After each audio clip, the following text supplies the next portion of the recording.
Freddy.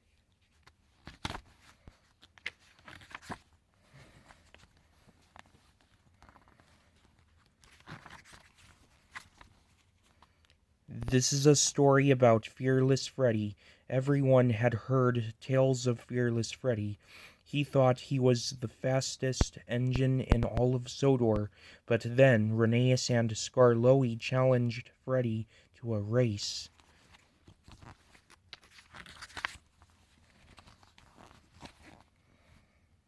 One day, an old friend was returning to the narrow gauge railway.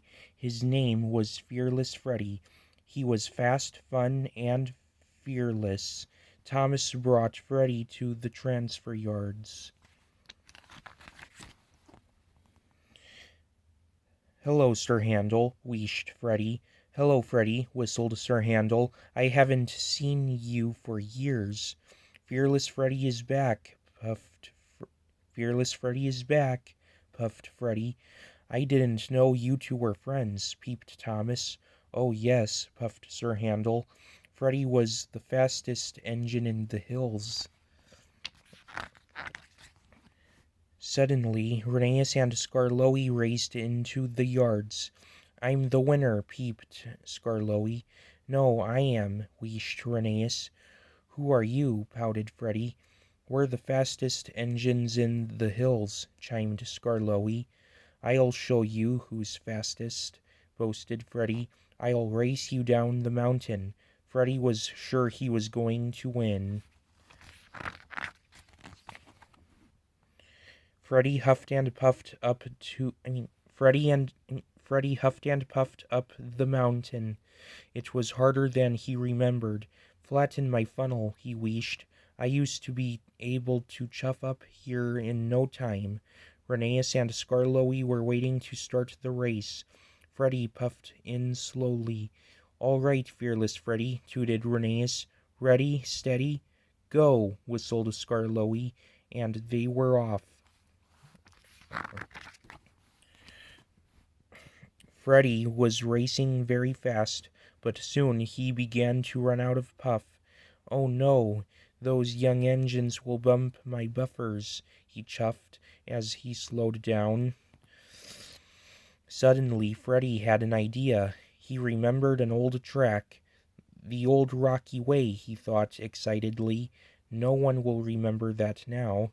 Freddy steamed down the track. Rheneas and Skarloey did not see that he had taken a shortcut. The tracks on the old Rocky Way were old and wobbly, but this way was much quicker. Freddy got to the bottom of the mountain in no time. Rheneas and Skarloey chuffed in. "You're so fast," wheezed Rheneas. "Race you again," huffed Skarloey. "Please, Fearless Freddy." "Of course." "Race you again," huffed Skarloey. "Please, Fearless Freddy." "Of course, of course. Fearless Freddy never says no to a race," boasted Freddy. Rheneas and Skarloey were soon ready to race again. "We'll race you down the other side this time," said Rheneas. "The other side of the mountain is very steep," peeped Freddy. "You're not scared, are you?" teased Skarloey. "Of course not. I'm Fearless Freddy," chuffed Freddy. "Off we go." Freddy raced ahead of the other engines, but he began to run out of puff again. Fearless Freddy didn't want to lose.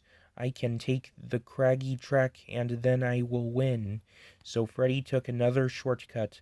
The track was old and wobbly, just like the last one. Freddy was usually fearless, but this time even he was a little frightened. Freddy soon arrived at the bottom of the mountain, safe and sound. But Rheneas and Skarloey were not safe and sound. The track was very steep, and Rheneas had raced right off the rails. Skarloey raced up to Freddy. "Rheneas has come off the track," cried Skarloey. "I don't know where he is." "We were trying to catch you, Fearless Freddy, but you were too fast." Freddy knew he hadn't been fast at all. He had tricked the little engines, and now Rheneas was in trouble. Sir Handel puffed in with the thin controller. He had heard what had happened to Rheneas. "It's all my fault," sniffed Freddie. Freddie told everyone how he had won the races. "You tricked us," tooted Skarloey, "and now Rheneas is lost and in trouble." "No, it isn't," whistled Freddie loudly. "I can find him. I know all the tracks. Please, sir, follow me." And so Freddie steamed away to rescue Rheneas. Freddie knew another forgotten track, the old mountainside run. He led the rescue party down to the valley, and there was Rheneas. "I'm so happy you found me," peeped Rheneas. "So am I," puffed Freddie. "I'm so happy you found me," peeped Rheneas. "So am I," puffed Freddie. The thin controller, the firemen, Freddie, Sir Handel, and Skarloey pulled Rheneas back onto the track. All the engines chuffed cheerfully back to the transfer yards. "I'm sorry I tricked you," puffed Freddie. You're much faster engines than me." "But you know all the old tracks," peeped Rheneas. "Please tell us about it. Please tell us about them." So Freddie began to tell the young engines tales about the old tracks. Everyone was happy that fearless Freddie was back. The end. This story was based off of the Series 10 episode Fearless Freddy.